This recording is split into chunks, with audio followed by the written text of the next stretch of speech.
हम आनंद पाने के लिए प्रेम करते हैं, माता पिता से, भाई बहन से, परिवार वालों से, मित्रों से, प्रेमिका से।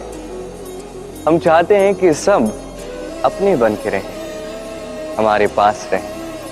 किंतु मनुष्य की एक प्रवृत्ति, जो वो प्राप्त कर लेता है उसका मूल्य वो समझ नहीं पाता। यदि आपके घर के पास कोई मीठा सरोवर है या एक सुंदर सी नदी है, आपको जल का महत्व क्या है ज्ञात नहीं होगा। आप वहीं एक रेतीले मरुस्थल में चले जाइए, आपको अनुभव होगा कि एक एक बूंद का महत्व क्या है, उसका मूल्य क्या है। सुख के क्षणों में अपनों को स्मरण करोगे तो दुख के क्षण अपने आप दूर चले जाएंगे। प्रेम करना और साथ में स्मरण करना, यही तो है जीवन और प्रेम का वास्तविक मूल। आइए और मेरे साथ प्रेम से कहें, राधे राधे। आप कभी किसी सरोवर में देखिए जिसका जल शांत है, स्थिर है। आप स्पष्ट रूप से देख सकते हैं कि उस सरोवर के तल में क्या है। उसमें तैरने वाली सुंदर मछलियां, चमकते हुए पत्थर, सुनहरी रेत, सब कुछ आप देख सकते हैं। किंतु जैसे ही कोई छोटा सा कंकड़ उठा के उसी जल में डाल दो तो जल विचलित हो जाता है और वो स्पष्टता न्यूनतम हो जाती है। तत्पश्चात कुछ स्पष्ट रूप से नहीं दिखता। यही बात मनुष्यों के साथ भी है। मनुष्य यदि विचलित हो जाए तो वो समझ नहीं पाता कि वर्तमान में क्या हो रहा है, भविष्य में क्या करना चाहिए। किंतु यदि वही मनुष्य शांत रहे, स्थिर रहे, सकारात्मक रहे, तो निश्चित रूप से वो समझ पाएगा कि वर्तमान में क्या करना है, भविष्य में क्या करना है। तो स्वयं में वो स्थिरता लाइए, वो धैर्य रखिए, स्वयं को शांत रखिए और सब में प्रेम बांटते रहें। ये मन प्रसन्न होकर कहेगा, राधे राधे। संबंध, एक बंधन जो हमें एक सम में बांध के रखता है। किंतु कुछ व्यक्ति ऐसे होते हैं जो इस संबंध के विषय में अपनी एक धारणा बना लेते हैं कि संबंध तो ऐसा ही होना चाहिए या वैसा ही होना चाहिए।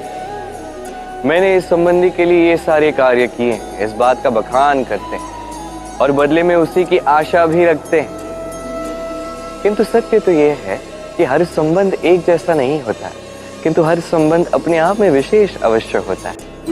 जैसे आंख और नाक के संबंध को देख लीजिए। आंख के सबसे निकट क्या है? नाक है। किंतु इन्हीं आंखों से हम इस नाक को देख ही नहीं पाते। क्या इसका अर्थ है कि इस संबंध का कोई मूल्य नहीं है? ऐसा भी नहीं है। इसी प्रकार यदि कोई व्यक्ति अपनी भावनाएं आपको व्यक्त नहीं कर पाए या प्रकट नहीं कर पाए या आपको समझा ना पाए, तो इसका अर्थ ये तो नहीं कि आपके और उस व्यक्ति के संबंध में कोई कटुता है। ऐसा कदापि नहीं। बस आंख और नाक के संबंध की भांति ही होते हैं हमारे जीवन के, हमारे अपनों के साथ ये संबंध। तो यदि किसी का व्यवहार आपके साथ उचित नहीं रहा या कभी कोई अनुपस्थित रहा या कभी कोई आपको समझ नहीं पाया, तो इसका अर्थ ये नहीं कि आप उस संबंध को तोड़ दें। समझिए आपके जीवन में उनका क्या महत्व है और उनके जीवन में आपका क्या। संबंध बनाइए, इन्हें निभाना सीख जाइए, साथ मिलकर चलिए। ये मन प्रसन्न होकर कहेगा, राधे राधे। प्रारंभ शून्य से होता है। चाहे ब्रह्मांड हो, पृथ्वी हो, आदि इत्यादि हो, सब अपना अस्तित्व शून्य से पाते हैं। ये शून्य जिसका स्वयं का तो कोई अस्तित्व नहीं है, पर सभी को यह अस्तित्व अवश्य देता है। हमें इस शून्य की भांति बनना चाहिए। जो हमारे साथ जुड़ जाए उसका अस्तित्व कई गुना बढ़ जाए, विशाल बन जाए, श्रेष्ठ बन जाए।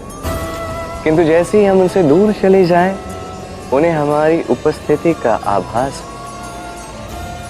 हमारा महत्व ज्ञात। शून्य ही आरंभ है, शून्य ही अंत भी। शून्य को कोई कम क्यों ना आके, ये शून्य अत्यंत महत्वपूर्ण है। इस शून्य की भांति बन जाइए और मेरे साथ प्रेम से कहिए, राधे राधे। सागर की लहरें तट की रेत से टकराकर, पाषाणों से टकराकर उसका आकार ही बदल देती। कटीले नुकीले पत्थर इन पे घिस घिस कर इन्हें गोल बना देती। किंतु ये सागर की लहरें, इनका स्वयं का आकार कभी नहीं बदलता। भला ऐसा क्यों? क्योंकि ये बिखर कर भी पुनः जुड़ना जानती। अर्थात जब ये लहरें बिखरती हैं तो ये मतभेद अवश्य है, किंतु इनका पुनः जुड़ना ये एकता का प्रतीक है। देखिए, वाद विवाद, तर्क वितर्क, मतभेद ये जीवन का अभिन्न अंग है, किंतु इन्हें कभी मन में प्रवेश न करने दें। यदि मन में प्रवेश कर भी जाए तो वहां इन्हें वास न करने दें, इन्हें निकाल फेंकें। ये वाद विवाद, तर्क वितर्क, मतभेद, इन्हें जीवन भर साथ लेकर मत चलिएगा। यदि साथ लेकर चलना है तो सबको साथ लेकर चलिए, लहरों की भांति। एकता में विश्वास रखिए, साथ मिलकर आगे बढ़ोगे तो दूर तक पहुंचोगे, अन्यथा केवल दूर की सोच ही पाओगे। क्या चाहते हैं आप? निर्णय आपका है। आइए और मेरे साथ प्रेम से कहिए, राधे राधे। विशाल ये सागर, कहते हैं जीवन की उत्पत्ति सागर से ही हुई, और उचित भी। यही सागर हमें भिन्न भिन्न प्रकार की वनस्पतियां प्रदान करता है, मणि और मुक्ता देता है। हम कितने छोटे हैं इस बात का आभास हमें करवा देता है, हमें प्रेरणा देता है कि हम भी सागर की भांति विशाल बने। इस सागर के कई सारे गुण हैं जो हम सीख सकते हैं। आज मैं बात कर रहा हूं एक विशेष गुण।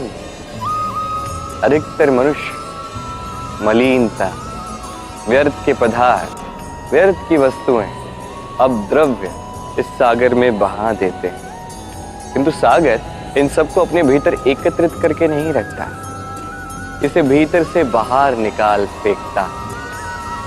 यह अत्यंत श्रेष्ठ गुण, किंतु इस कार्य को साकार करने के लिए भी सागर को एक तट की आवश्यकता होती, जहां सागर इन सभी वस्तुओं को निकाल फेंकता। अब मनुष्य भिन्न नहीं है, मनुष्य को भी तो एक तट की आवश्यकता होती ही। यह तट हो सकता है हमारे गुरु हो, माता पिता हो, भाई हो, मित्र हो, या हो सकता है वो समस्याएं हो जिनसे हम दूर भागते हैं। क्योंकि जब आप इन समस्याओं से मिलोगे, इसका सामना करोगे, अंत में आपको सीख ही मिलेगी। सबसे अधिक आवश्यक है इस मन को पवित्र करना, और इसका एक ही उपाय है, इस मन का मंथन। इस मन का मंथन करोगे तो पूर्ण रूप से पवित्र होगे, और ये मन आपको तो ज्ञात ही प्रसन्न होकर कहेगा, राधे राधे। श्वान बड़े लोकप्रिय होते हैं। श्वान अत्यंत निष्ठावान, अत्यंत सतर्क रहते हैं, छोटी सी मूर्खता करते हैं। इन्हें अस्थि चबाना अत्यंत भाता है।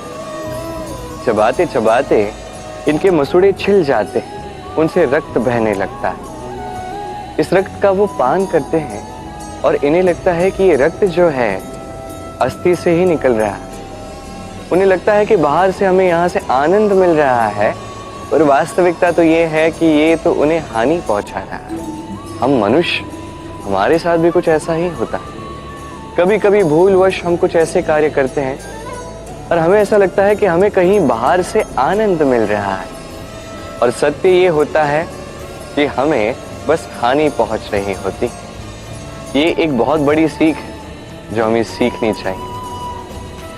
वो ये है कि हमें समझना चाहिए कि कब हमें लाभ हो रहा है और कब हम हानि को लाभ समझ बैठते हैं। ये सीख आपने प्राप्त कर ली तो इस संसार में आपसे अधिक प्रसन्न और कोई नहीं रहेगा। तो आइए और मेरे साथ प्रेम से कहिए, राधे राधे। एक गैया जब दूध देती है तो उसका एक मूल्य होता है। उस दूध का यदि आप दही बना दो तो मूल्य थोड़ा बढ़ जाता है। दही का यदि माखन बना दो तो मूल्य थोड़ा और बढ़ जाता है, और माखन का यदि घी बना दो तो मूल्य और भी अधिक बढ़ जाता है। अब कारण क्या है, ऐसा क्यों होता है? कारण है परीक्षा। दूध में जब जावन मिलाया जाता है तो उसमें दही की खटास आती, दूध का अस्तित्व बदलने लगता है। दूध को अपना अस्तित्व बदलने का ये दुख सहना पड़ता है, तब जाके वो दही बनता है, तब जाके मूल्य बढ़ता है। इस दही को मथनी की चोट सहनी पड़ती है, तब जाके ये दही माखन बनता है, तब जाके मूल्य बढ़ता है। ये माखन, इस माखन को आंच पर तपाया जाता है, तब जाके ये माखन घी बनता है और तब जाके इसका मूल्य और भी अधिक बढ़ता है। मनुष्य के साथ भी यही, कर्म करते जाइए, कर्म की परीक्षा में उत्तीर्ण होते जाइए, आपका मूल्य भी बढ़ता जाएगा। तो कर्म करते जाइए, फल की चिंता ना करें और मेरे साथ प्रेम से कहें राधे राधे। इस संसार के सबसे महत्वपूर्ण तत्व कौन से? पहला है समय। जन्म से लेके मृत्यु तक का ये पहलू, यही तो जीवन। दूसरा है जीवन, जिसमें हम समय का उपयोग करते हैं, श्रेष्ठ से श्रेष्ठ कार्य करने का प्रयास करते हैं। वर्षों से चलती आ रही ये परंपरा, ये संस्कृति, इसे आगे ले जाने का प्रयास करते हैं, इस संसार में एक योगदान देने का प्रयास करते हैं। तीसरा है धन। ये धन जो हर एक व्यक्ति अर्जित करने का प्रयास करता है। अब इन तीनों तत्वों में एक सामंजस्य है, एक समानता है, चाहे धन हो, समय हो या हो जीवन। और वो समानता ये है कि यदि आप इसकी गणना करने लगोगे तो ये कम होने लगता है, यदि आप इसका उपयोग करोगे तो ये बढ़ने लगता है, इसे संग्रहित करके रखने का प्रयास करोगे तो ये हाथ से फिसल जाता है। किंतु यदि आप इसे संभालना सीख जाओगे तो ऐसा कार्य करोगे जिससे संसार के साथ साथ आने वाली पीढ़ी का भी लाभ होगा। यदि कुछ सीखना है तो संभालना सीख, गणना करना या संग्रहित करना है। आइए मेरे साथ प्रेम से कहें राधे राधे।